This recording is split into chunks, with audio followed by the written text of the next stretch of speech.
So before the two main talks, I will briefly present our research so that we have a general context of what will be presented more specifically in two different countries. So this project focuses on the perception studies of the populations that are the most exposed to the radicalization, armed violence. The idea that was behind this approach was to develop a common methodology in order to have elements of comparison between the 8 countries that have been part of the study. And we focused, in order to do this research, mainly on the university researchers of these countries. So really, you have here people that are really knowledgeable about what is going on the ground. And we also worked with experts, writers, analysts, but just to provide specific thematic studies. We didn't want to have them to conduct this research because they would have to project their own analysis. And we wanted to, on the contrary, to have to hear what the people are saying, what are the words that they use to describe the phenomenon of violence, for example. The field survey was conducted in the 8 countries, and we produced 8 national reports and 1 international report. All this sum on radicalization of armed violence in Sahel is available in French and English. In our also, it's available online. So this map is self-explanatory. It shows that really this is the work that has been done in the field over a period of between 5 and 8 days. 59 researchers made round trips totaling some 24,000 kilometers. A questionnaire was used to collect response from approximately 700 individuals. We worked also, we conducted also in-depth interviews with more than 100 people. Evidently, we used different language in order to translate the key research terms of this study. Notion of insecurity, we had to define those words. We worked before in order to define what is the meaning, what can we say by insecurity, by security, by violent extremism. And the perception studies was focusing on 4 main areas. Perception on the notion of state, citizenship, religion and identity, intercommunal and cross-border dynamics, radicalization, clues and process, and the role of women and young people. This sum on radicalization is, as mentioned, there is 1 international report and 8 national reports that focus on different aspects that were dominant, because clearly the situation is very different from one country to another.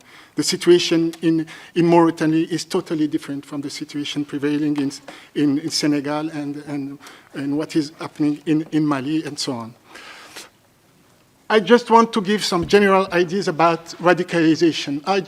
Here you have a demographic progression for this region during more than 150 years. So if you read this demographic, you understand my idea is that radicalization is somehow present in the rapid growth, the demographic growth of the region. Sahel in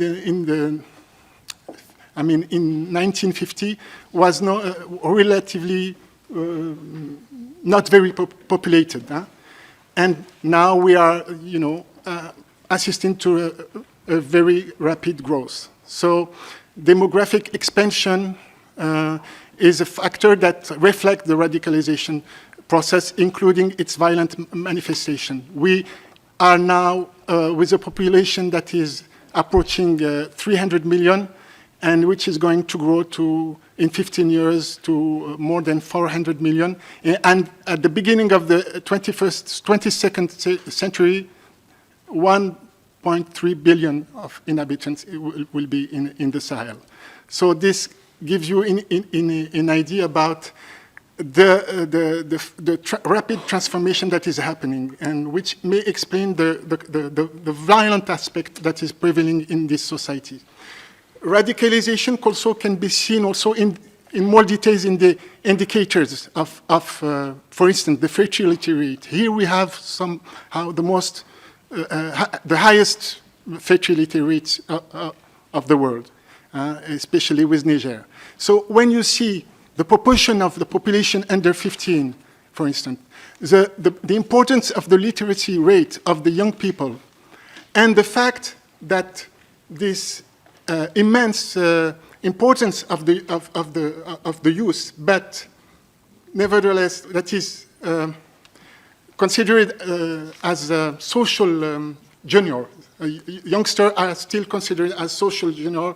They are dependent of a traditional representation where the elder is in possession of material resource, symbolic resource, the value of the society. So you have an immense majority of people who are young, but who do not have access to work, who are not active in political life, in social life. That creates elements for an explosive situation. So I just want to give an idea that radicalization is not something really necessarily negative, that it's something that accompanies the evolution of society, of the society. So now I just want to show that two main important results, I think, was something very massive that came from the interviews. Only less than 2% of the people that were interviewed regarded religious radicalization as a cause of insecurity. Instead, religious radicalism is not the cause, but the expression of conflictuality and insecurity. And the most massive response to the cause of insecurity are located in questions related to poverty, unemployment, lack of services, lack of education services, of healthcare. So this is, if you ask the people, those are the main areas that creates insecurity for them. So this is somehow a little bit different with what we usually hear about this perception. It is not the religious radicalism that is the main danger of the region. Religious radicalization is just the vector of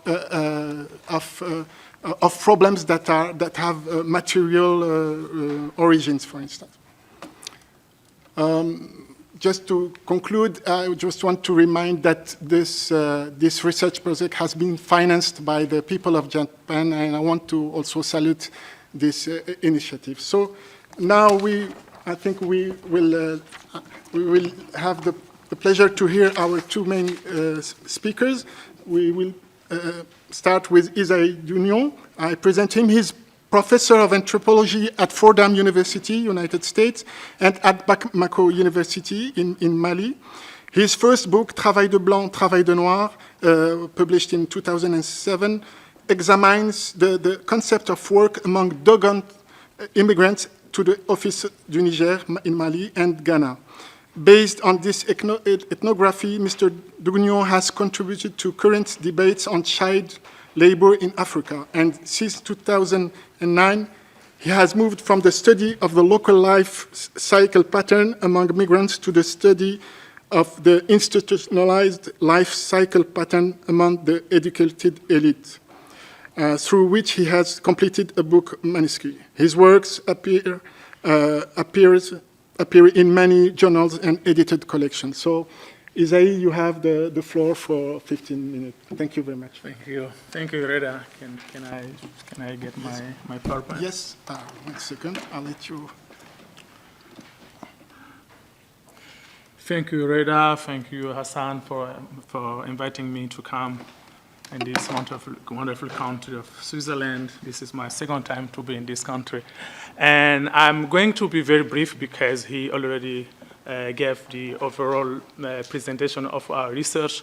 And my research is really very focused on the local voices, as the Geneva Peace Week is focusing on local voices, those who are suffering in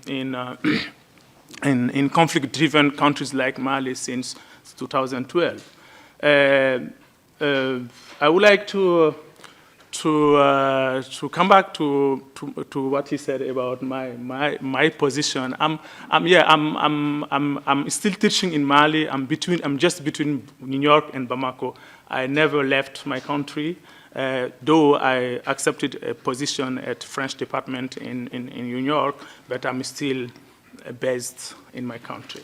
So, as you may know, since 2012, Mali is in the spotlight.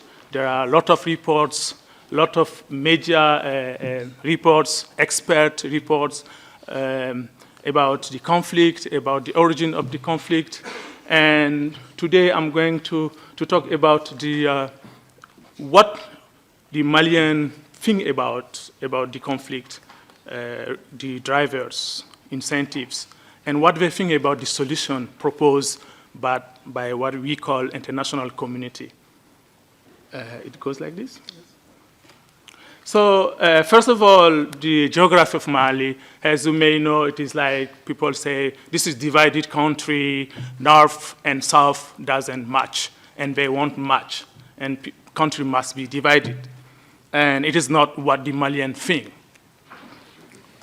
So if we do the ethnography of these two concepts, insecurity and radicalism, extreme radicalism, I'm going to show you that there is big discrepancies, big gap between what the reports say, a lot of reports, expert reports say, and what the local voices say. I would like to highlight that this conflict is very specific, and because it is a combination of three drivers.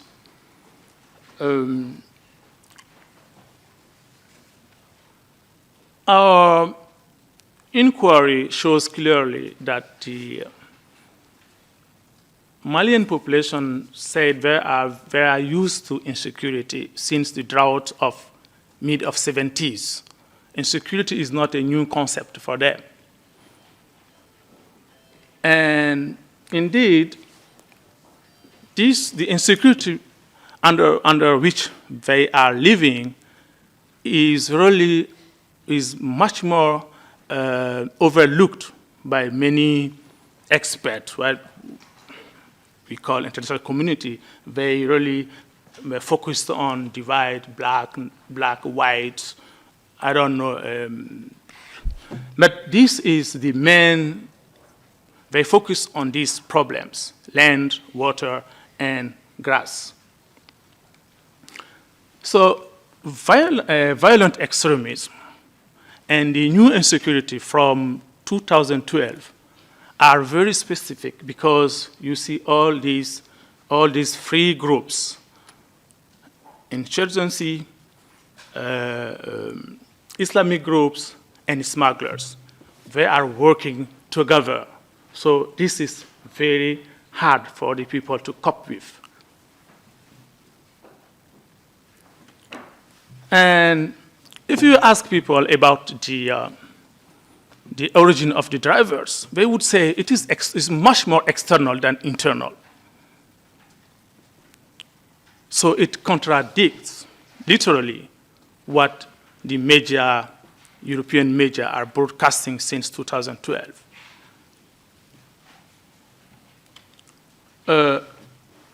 Talking to the solution, this is the same. While the international community is focusing on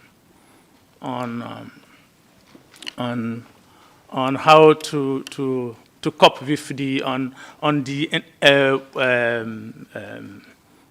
intervention like the Barkhane or MINUSMA, all these organizations who are coping with the intervention, the Malian population are saying that we have to, the Malian state have to start talks with some of the radicals, because they are Malian, Ansardine, Mujao, I don't know. We have to talk with. But the international community, no connection with these groups, and they have to fight them, literally to kill them. So it is the same regarding the eradication of the radicalism, how to read radicalism out of the Mali. And again, people are keen to say, yes, Mali is an Islam country. Malian constitution have to take into account the Islam, not saying that we have to promote all Europeans' way of democracy. And this is also a kind of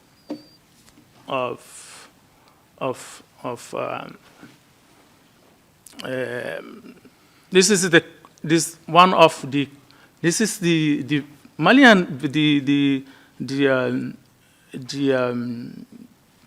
the northern population. They are saying Timbuktu is a good case for the international community to look at, because why Timbuktu is resilient in terms of radicalism, in terms of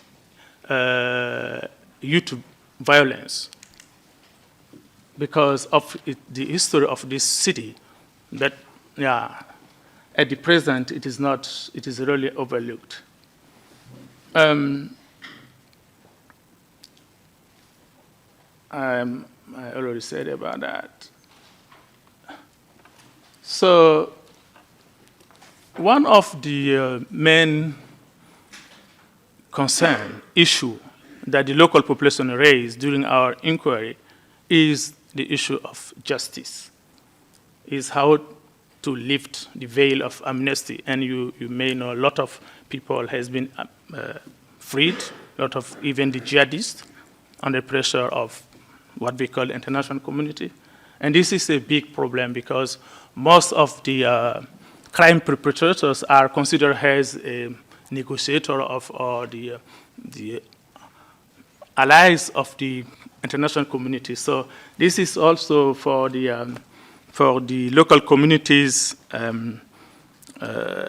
since at the first rebellion until now, many of those who are committed crime just has been considered as the political fighters. They are fighting for their right to be to create their own state. So for that, the country has never got the right to prosecute these people. So this is also a serious problem. One of another problems they raise is the human implication of the resolution of the conflict. And again, theoretically, by intention, they invite women to come. But if you go to the country and you look all these commissions and committees in charge of dealing with the peace, you see there are barely 2-3 women.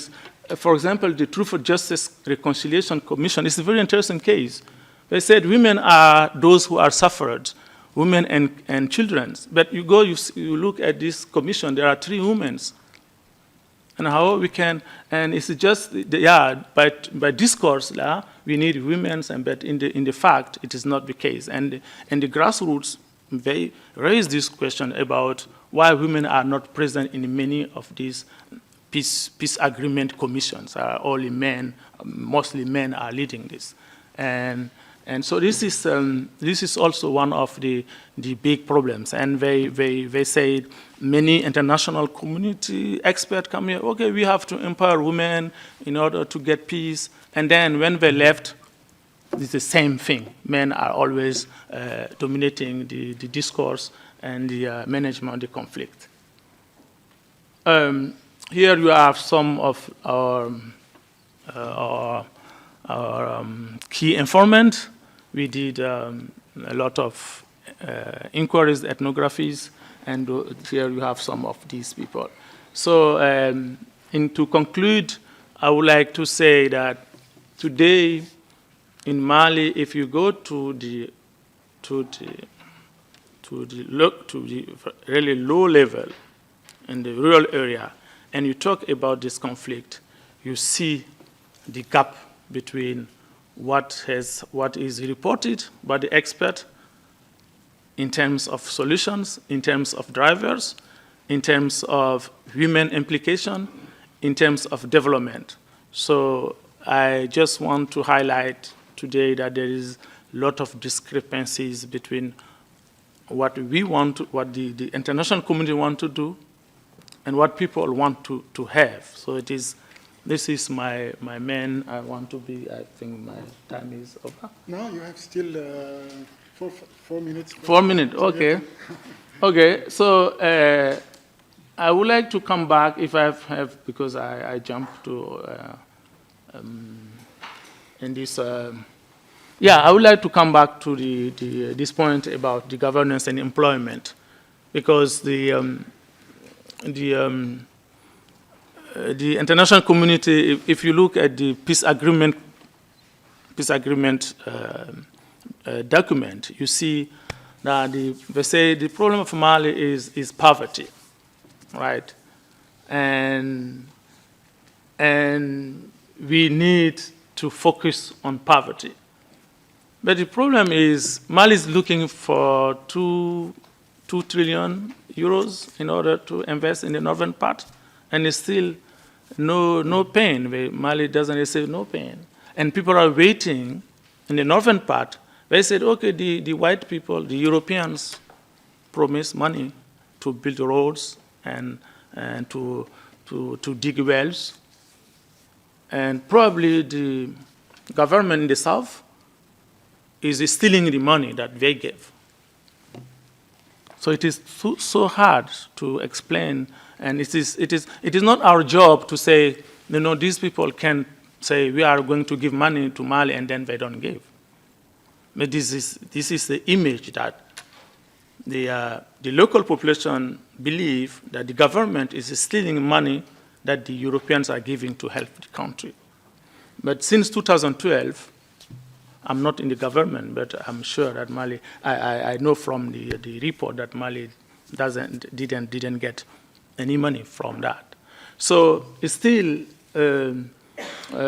we have a lot of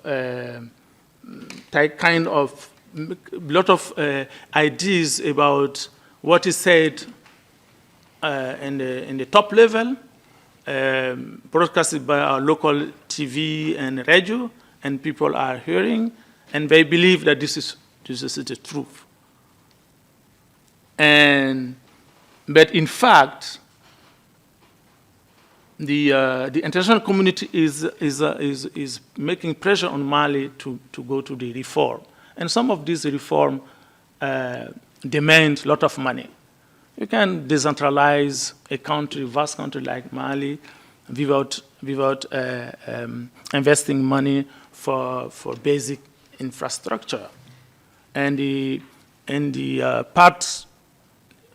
northern part, which is the part of the problem is, we say this is a problem. The Tuareg are always rebelling because there are no infrastructure. So it is very complicated, and I mean, if we want to get sustainable solution, lasting one, we have to listen to the voice of the local. And this is, I know it is hard job. It is not, yeah, I know the international politics doesn't care about local voices. Yeah, it is just ideal for the anthropologists to say, let's listen to the local voices. But it is, but I'm just presenting our report. Thank you. Thank you, Isaïe. Now I will present our next speaker.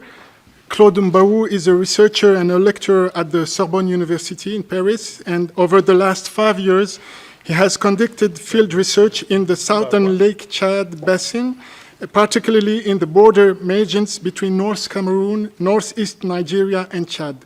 And his research first led to the heuristic interest of approaching the process of statehood in Cameroon by seizing it no longer from its historical centers of construction and training, but from its margins. In particular, on the basis of the problems created by the identification of the subaltern populations installed in the border margins of North Cameroon and sometimes floating because of their cross-border circulations. So Claude Mbaou is fluent in English, but I think he is more at ease with French, so he will speak in French and we will do the translation. Thank you. I first apologize for that. And thank you, Reda, to invite me. Thank you, Hassan, for this invitation. So I will continue on French. Ça bouge pas. Ça bouge pas. Ça va, oui, tout à fait. Parlez un peu plus fort. Oui, nous sommes... Est-ce qu'ils ont besoin de traduction? Je pense que tu peux y aller, Claude. Hein, oui, vous pourrez résumer après. Do people need translation? They need... We don't have an interpreter, so we will do the translation. But if he speaks in French, do we have to do a translation? We can do the summary probably. So that we organize it. Okay, Claude, you speak and we will summarize in French. C'est des sujets passionnants, c'est des sujets aussi sensibles. Et c'est la raison pour laquelle je souhaite avoir la maîtrise claire et parfaite des idées que je voudrais exposer ici, dans le cadre de cette rencontre, de cette discussion. Le micro n'est pas très bon. Donc, nous nous sommes retrouvés pour la première fois dans le cadre du projet que tu as éloquemment présenté. J'avais ainsi l'occasion d'intégrer ce vaste projet de recherche comparative sur le Sahel en me focalisant précisément sur la zone autour du lac Tchad, notamment en territoire camerounais. Pourquoi le choix de cette zone? Parce que, comme vous le savez, une insurrection a commencé à se développer au nord du Nigeria à partir de 2009 et a progressivement trouvé ancrage en territoire camerounais. Et l'essence... C'est peut-être mieux de le dire après. C'est peut-être mieux de résumer après.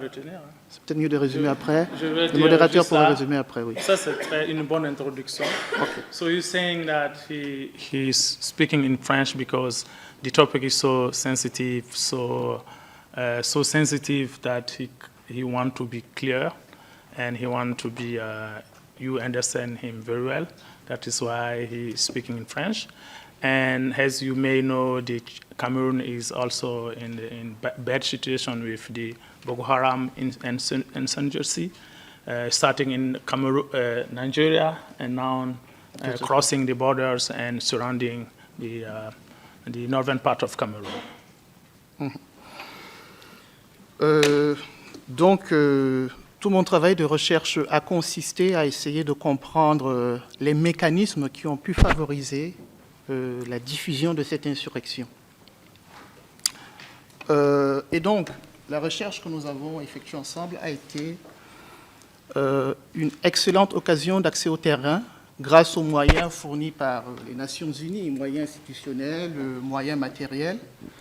Et c'est important pour les chercheurs que nous sommes, parce que pour traiter de ces réalités, il vaut mieux enfourcher le microscope pour aller regarder au plus près ce qui se passe concrètement. Et c'est pour avoir fait ce travail que je voudrais partager aujourd'hui un message précis avec vous. Et j'aurais réussi, il y aurait eu intérêt à ce que je sois venu ici, si à l'issue de notre discussion, nous tombons d'accord sur le fait que, premièrement, il n'y a pas de terroristes, il n'y a pas de djihadistes, il n'y a pas de barbares. Je voudrais This is an interesting point. He said, first of all, there is no jihadists, no radicals, no barbar. So we have to yeah, this is his point, his first point to mention, and because he went to the field, and this is the key point of our research is to go to the field and work with the local population. And if this research led by Reda has any importance, is the look we had deep in the field. And yeah, c'est bon. Oui, donc, quand on regarde ces réalités par la longue vue des commentaires habituels, évidemment, on voit des terroristes. Évidemment, on entend parler de djihadistes. Évidemment, on ne comprend pas ce qui se passe. Et sans doute qu'on a affaire à des barbares, se dit-on.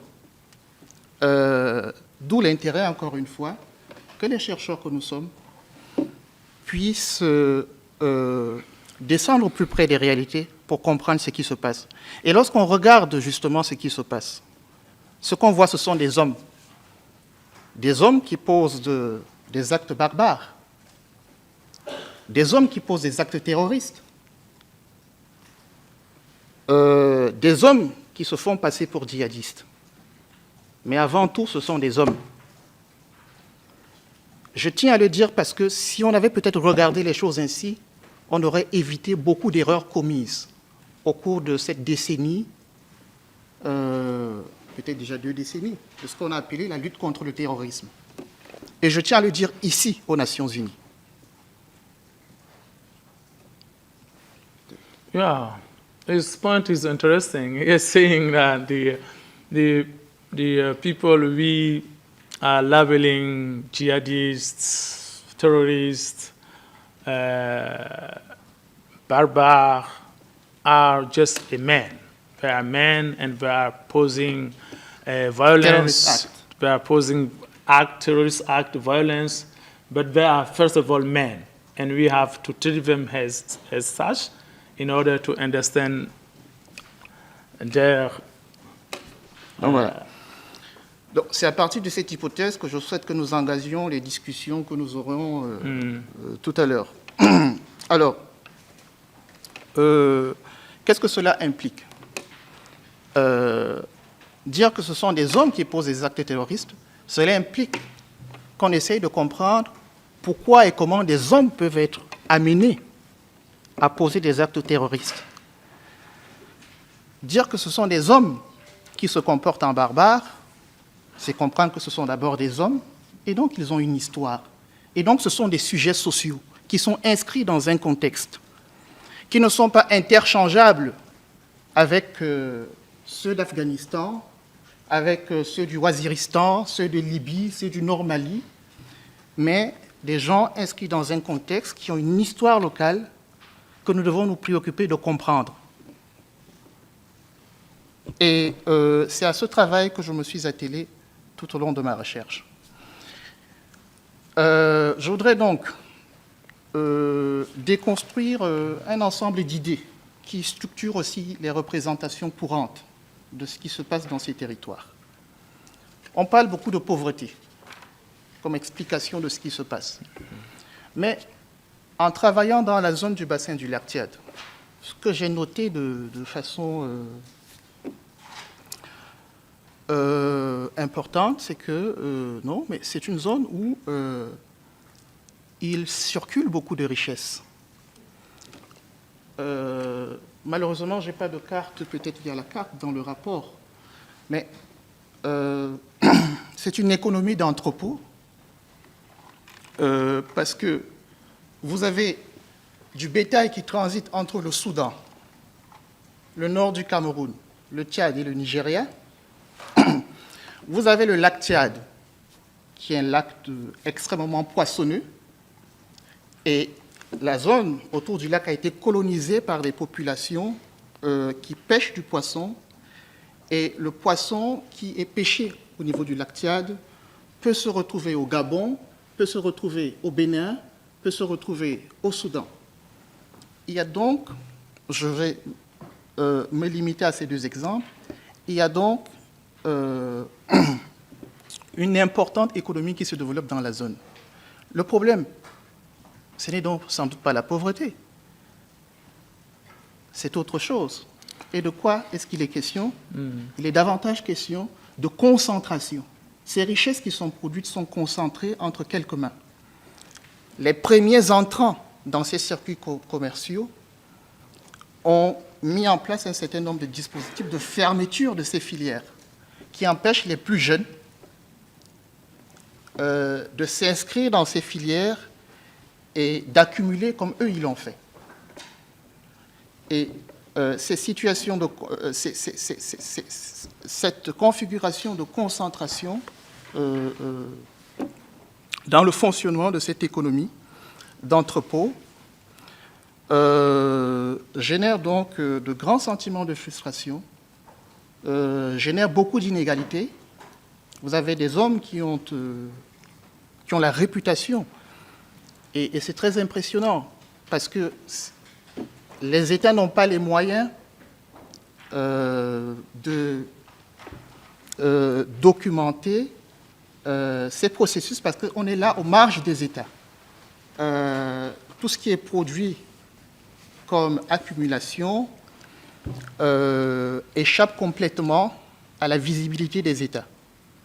Donc, ces fortunes qui sont constituées dans ces conditions ne sont pas forcément visibles. C'est dans la rumeur des terroirs qu'on sait que, ou qu'on vous dit que tel est riche, tel est très riche. Et comment est-ce que cette richesse est thésaurisée? Ce n'est pas dans les banques. C'est également la raison pour laquelle elle échappe à la visibilité des institutions. Elle est thésaurisée dans des sacs de jute. On creuse, on gâte l'argent, et on peut vous dire, quand vous arrivez dans un village, que tel a...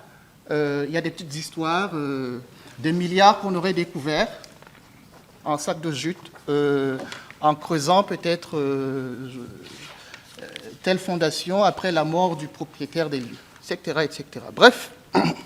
So basically, he's saying the issue of this area is not poverty, because it's challenging some concept like poverty has drivers of the violence. He said this area is very rich. There are a lot of wealth, but it's concentrated in the hand of handful people, those who are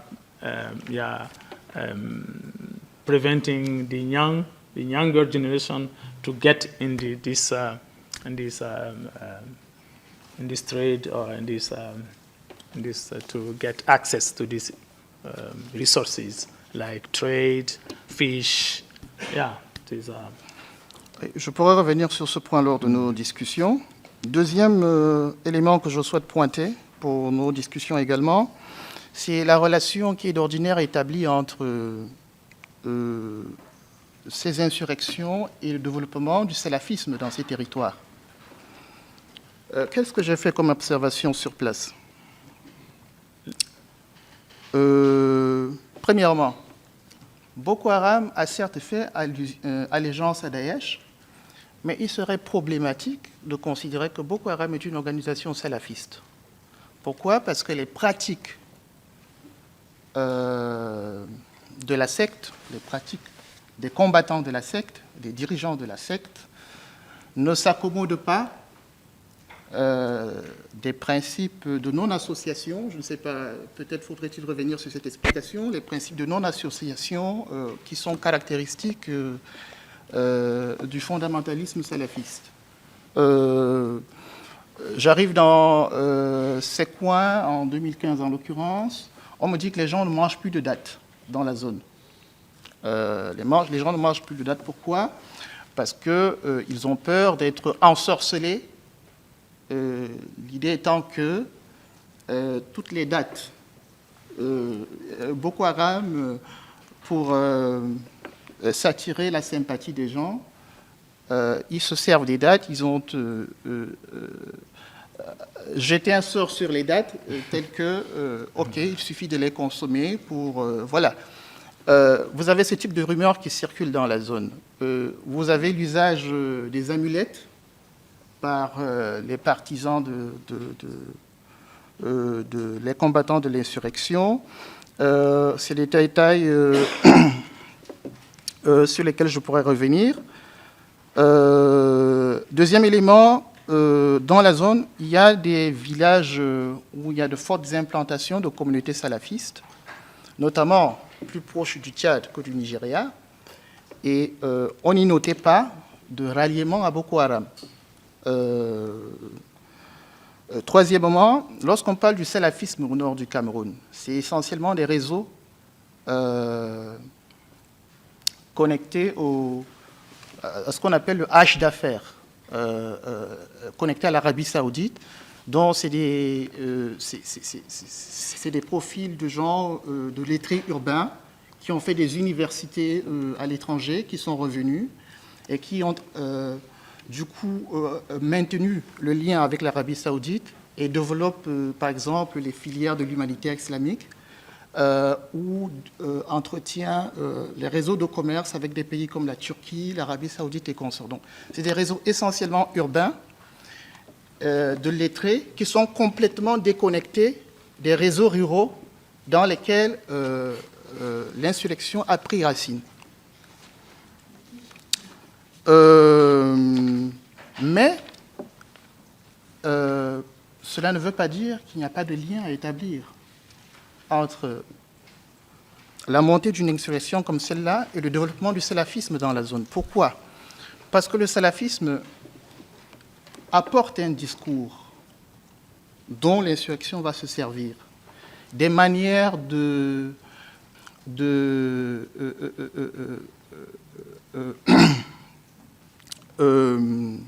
notamment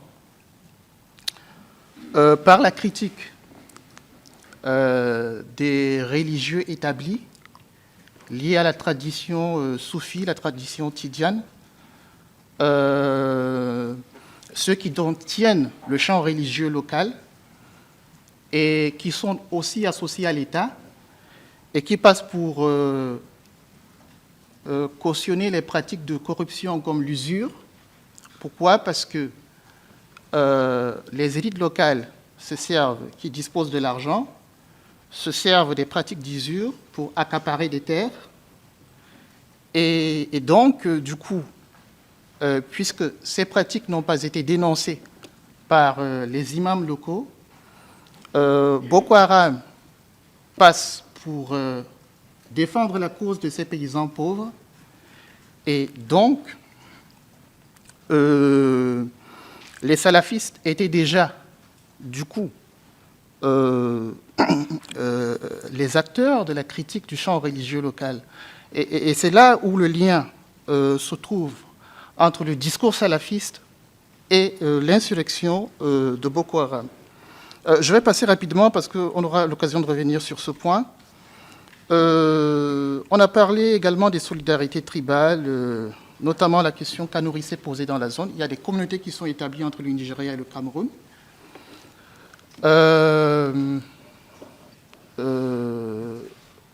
Mais très vite, cet argument est battu en brèche. Pourquoi? Parce que c'est à l'intérieur même des communautés que les tensions, que les antagonismes sur lesquels Boko Haram va s'appuyer ont pris corps. Donc Boko Haram ne vient pas utiliser les communautés contre l'État, mais se sert des antagonismes à l'intérieur des communautés et se développe d'abord comme un mouvement transcommunautaire. So let me... Okay. So his second point is, if I can summarize, is that there is very difficult, it is hard to make any connection between Daesh and Boko Haram. So because Boko Haram is like an organization born and it is an internal phenomenon, and it is an organization where the local scholars, I mean the Islamic scholars, are more powerful than and they are based in the cities, not in the rural area. And so his third point is, call me. Le troisième point que tu as soulevé. Tout de suite, ce que tu disais. Les solidarités tribales. Yeah, is the solidarity between tribes on both sides, Nigeria and Cameroon, and the tribe is Kanuri. The Kanuri are the Muslim. It is Yes. basically they are Muslim, and they are in the solidarity. And he said the conflict, the internal conflict, is more important than the religious conflict. This is the third and fourth point. Right? Oui, et donc peut-être un autre aspect que je pense aussi utile d'aborder. On a beaucoup parlé des écoles coraniques, mais lorsqu'on va au plus près de ces réalités, qu'est-ce qu'on constate? Que l'école coranique, c'est quoi? L'école coranique,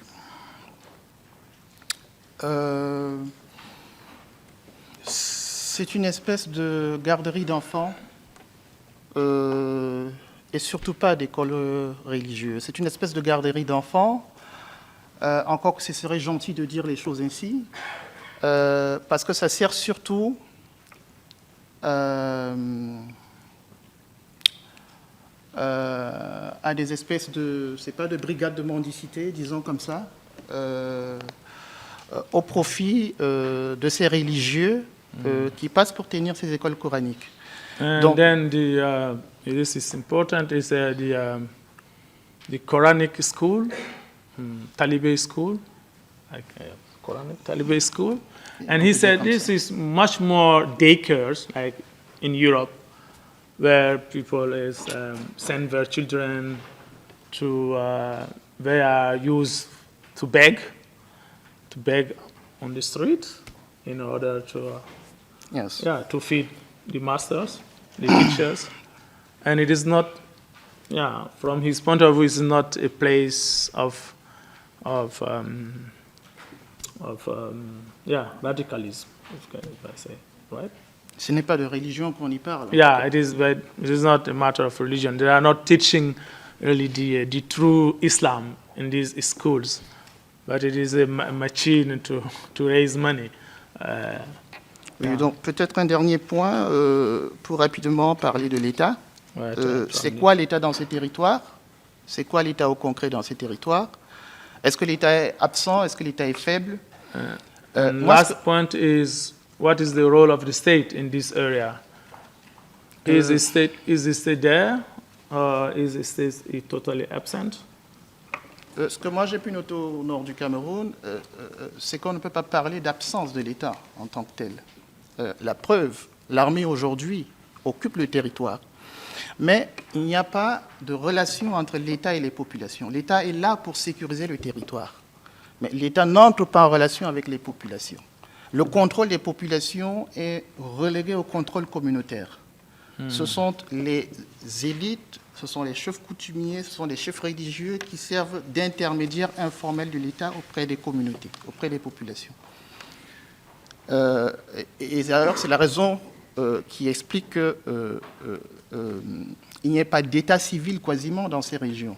Il n'y a pas d'identification officielle des gens dans ces régions. Et je pense que c'est des problématiques que vous croisez. So he's saying that there is a state, security forces, military forces are in this part of Cameroon, the northern part.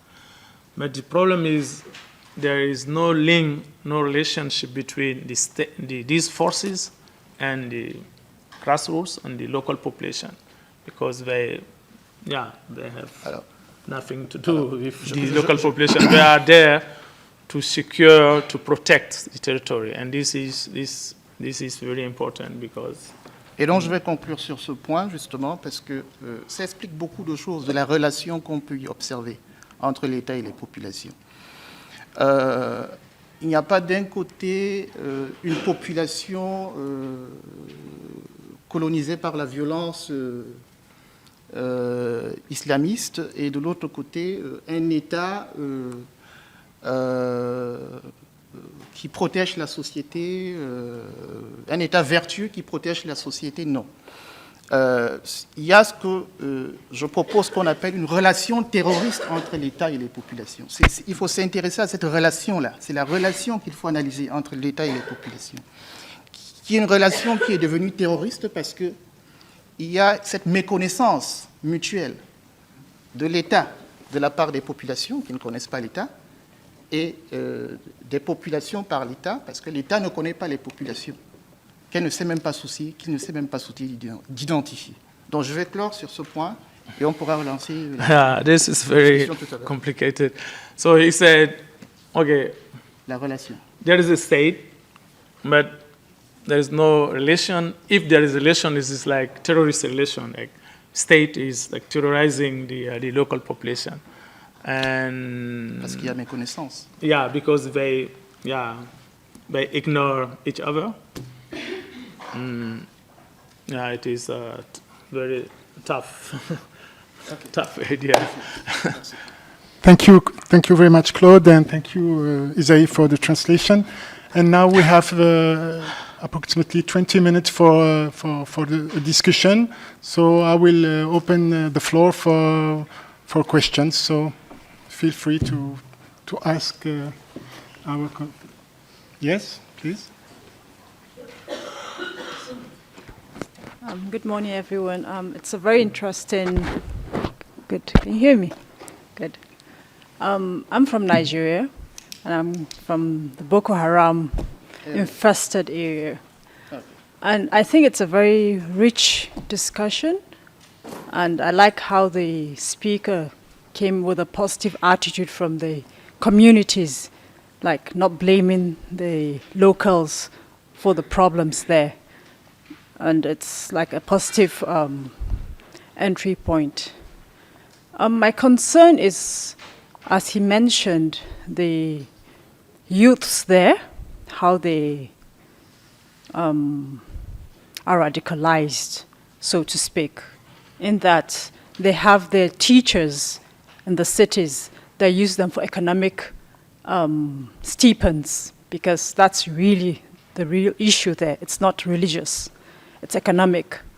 So, but the problem we have is that it's not being looked upon. The state knows it, the government knows it, but it's not an issue that is, and it's a problem that keeps coming up because these are children. They're turned into street children. There's no orientation to change that mindset.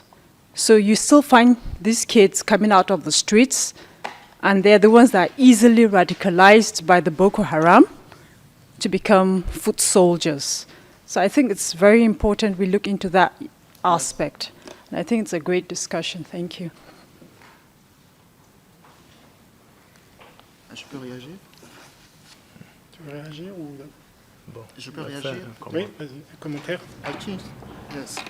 I think it's really important, this question. Je vais continuer en français, c'est plus simple. C'est extrêmement important ce que la dame vient d'évoquer. Pourquoi? Il y a un phénomène qui m'a profondément marqué, dont je crois, pour ceux qui s'intéressent à cette actualité, vous en avez sans doute entendu parler. L'une des formes de violence qui s'est manifestée dans la zone, c'était le fait pour des enfants de revenir égorger le père, égorger leurs parents. Comment comprendre cela? Mais cela ne peut être compris qu'à partir du moment où on met en perspective ce que c'est qu'être enfant dans ces localités-là. Quelle est la nature de la relation qui s'établit entre les enfants élevés dans ces conditions et leurs familles? Et qu'est-ce que la figure du père? Qu'est-ce que la figure du père? Évidemment, lorsqu'on regarde les choses à partir de la focale de ce que nous considérons comme étant une famille normale en Occident, on ne peut pas comprendre cela. Mais vous avez des familles de 20, 25 enfants. Ces enfants sont éloignés très tôt de leurs parents et doivent grandir au loin et se forger par eux-mêmes un destin d'homme. Et ils se retrouvent donc embrigadés dans ce dispositif, qui est un dispositif mis en place par les sociétés pour gérer cette enfance nombreuse. Et que l'État, par ailleurs, ne prend pas en charge. Et je pense qu'il y a toute une histoire traumatique qui se construit. Il y a toute une histoire traumatique qui se construit et qui explique que ces enfants, ces garçons, en l'occurrence, reviennent égorger le père qui incarne du coup la figure de l'homme qui est la cause de la vie souffrante qu'ils ont menée dans ces conditions. Je pense que c'est une question extrêmement importante. On ne parle pas de la question, on ne parle pas de la question de la famille lorsqu'on parle de ces sujets. Another question here, and after the other lady. Please. Good morning, good afternoon, and thank you very much for the very interesting presentations. I have a question to your last point in your presentation when you were talking about the relationship between state, civil state, and its non-security functions vis-à-vis the population. And you were saying that actually it's the local elites and local authorities who have this interface with the population and not the state. Yes. But these local authorities, how do they relate to the central state? They are in principle the representative, or there is a relationship there? And if you can shed some more light on this relationship between central state, local elite, and the radical movements, the different ones that waves of radicalism that you explained, how they interplay and interact, and how these movements, such as Boko Haram, interact with local authorities. And I have a question to you, if I may also, on the Malian case, where you were showing the discrepancy between international community discourse and local population. But on your last point about employment and job creation, the promises unfulfilled. But there, the discrepancy is not between local population and the state in Mali, because the state in Mali, that's part of the peace process, but it's the realization of it. It's the implementation. And if I may just add, because that joins a little bit your earlier point, which is the concentration of wealth, that is the main reason, not so much the poverty as engines or drivers of local conflict.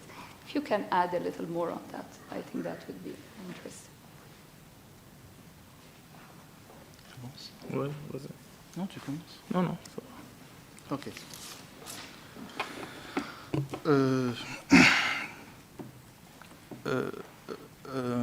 C'est justement très important de comprendre la façon dont l'État a toujours contrôlé ces espaces, parce que je refuse l'idée qui est communément répandue selon laquelle l'État est absent de ces territoires. Non. L'État a eu sa manière d'être présent dans ces territoires-là, pas à travers des services publics, pas à travers des institutions formelles de contrôle, des commissariats, etc., etc. Mais c'est le contrôle communautaire qui a été le dispositif par lequel l'État a toujours réussi à contrôler ces espaces. Et donc, sur qui repose le contrôle communautaire?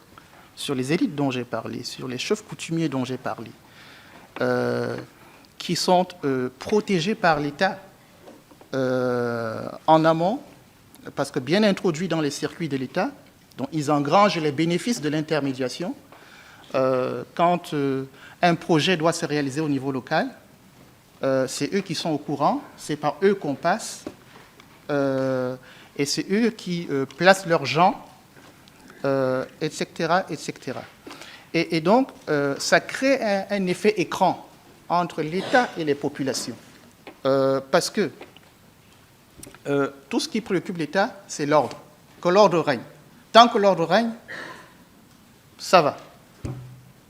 C'est ce qui s'est toujours passé dans ces territoires-là. Et donc, lorsque l'insurrection commence au Nigeria... Okay. Yeah, responding to your question, he's saying... I got it. So. Yeah, it is, I mean, it is more contribution or question. What you say to him? No, I got the French. No, I mean for the others, not okay. you. I mean for those who... So he's saying that it is complicated, the relationship between the central state and the local one. And he's saying for the central state, what is important is the order, to maintain order in this area. And yeah,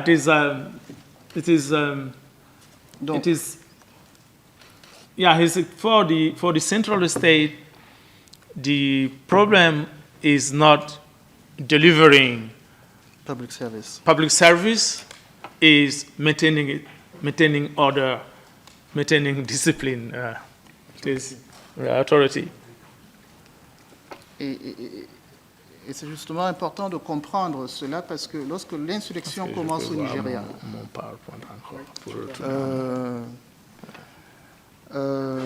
notamment en 2009, c'est seulement en 2014 que l'État camerounais déclare la guerre à Boko Haram.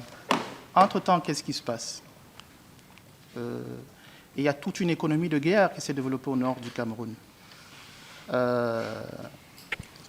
Et donc, le commerce transfrontalier s'est intensifié avec le trafic, cette fois, des munitions, des armes et consorts. Et ça profitait à qui? Ok, d'accord. À ces gens bien introduits dans les réseaux de l'État, qui sont les patrons de la frontière. Et donc, ils se servent de petites mains pour les trafics.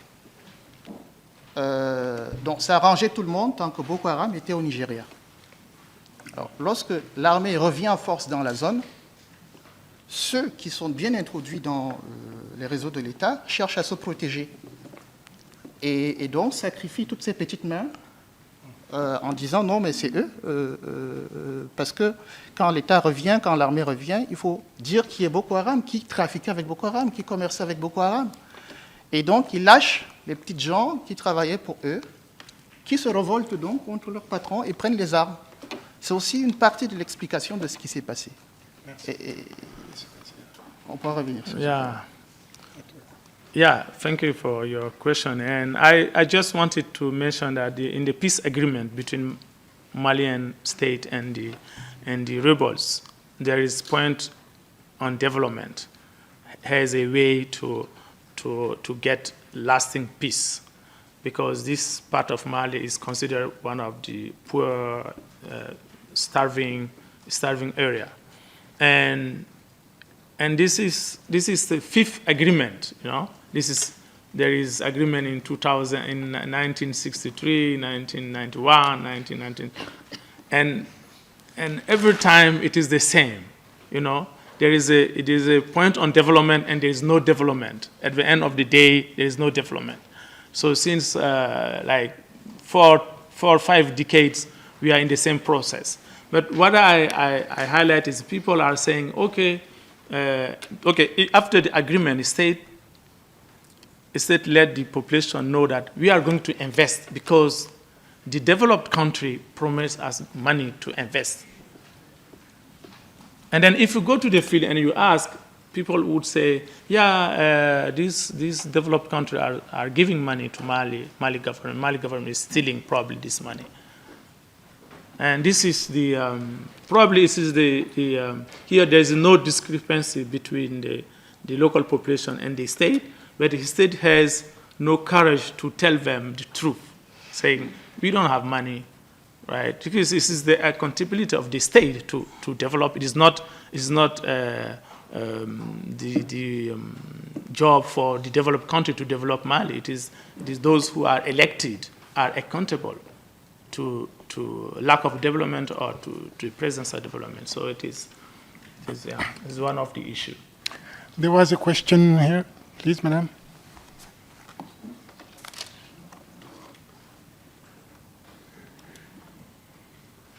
I'll speak louder, it's not working. Okay. Does everyone hear me? Yes. Okay, so first of all, I'm Delia Mann, the president of an NGO called Graines de Paix. Graines de Paix Grains for Peace. My question is related to your question, and it's related to the whole part of the conversation that I heard. I'd like to take a step back and think preventatively. So we see that children are enrolled. We see that they're enrolled all the way to cutting their throats at their fathers. And the question is that they're getting this indoctrination, which I will call education on purpose. They're getting this education from local education structures, called l'État or whatever you would like to call it. And what is the strategy of the government to put in place an education through their Ministry of Education, not just to learn to read and write, that's not going to help solve the issues of radicalization, but to develop the child's identity, self-esteem, ability to say no, ability to dialogue, ability to take distance from this type of attractive proposals or unattractive proposals. And I would like to add to this, for our European or Western population here, that the phenomenon of radicalization doesn't concern only the Sahel. It also concerns the Western world. We have had huge radicalization problems in the 90s with sectarian movements who do exactly the same.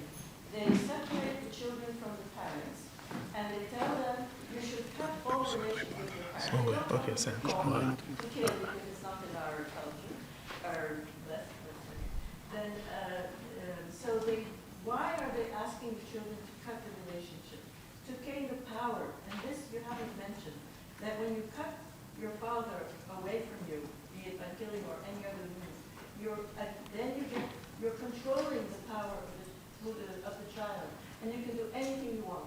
Because once you've gotten to do that extreme act, you have it in your hands. So we need to develop the children's strength, inner strength, and this has to be verification, since the father of the 25 children is not going to be able to do this.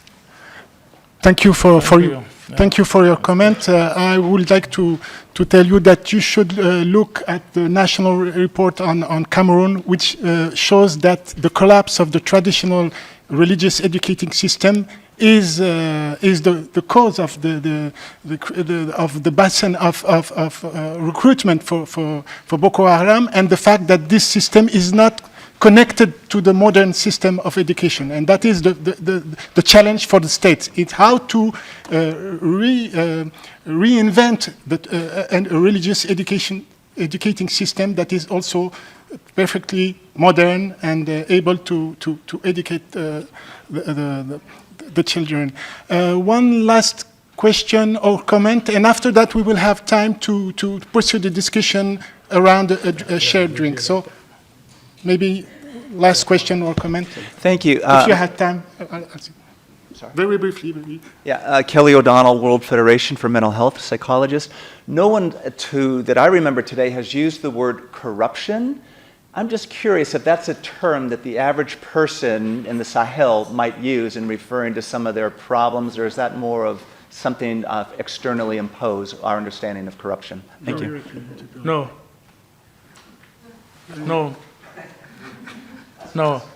In the grassroots level, you don't hear the word corruption. There's no corruption. They don't say about corruption, because if the elite, the highly ranked man is rich and he's keen to distribute his richness. It's like he's blessed by God. It's not a corruption. They don't care about how you get your money. It is you're willing to share. Last question, please. Yeah, thank you. Eitan Santec from the Department of State. I lived previously in Chad and worked quite a bit in the Lake Chad region. So 2 questions. One, I wondered what your thoughts are on the Comité de Vigilance, which have proliferated in parts of Chad and Cameroon. And then secondly, at least in the context of the Lake Chad Basin, what specific resiliencies did you discover during your research? What kinds of mechanisms did communities use to resist the appeal of violent extremist organizations, Boko Haram or Daesh? Ça serait plus facile si je pose la question en français. Vas-y. Peut-être la deuxième question, la dernière. Dernière question, c'est si vous êtes tombé sur des approches dans des communautés qui ont réussi à prévenir en fait ces organismes de faire des recrutements parmi les jeunes. Okay. Et aussi ce que vous pensez des comités de vigilance. Ça rejoint la première question. Ok, merci. Okay. Bien, merci pour ces questions.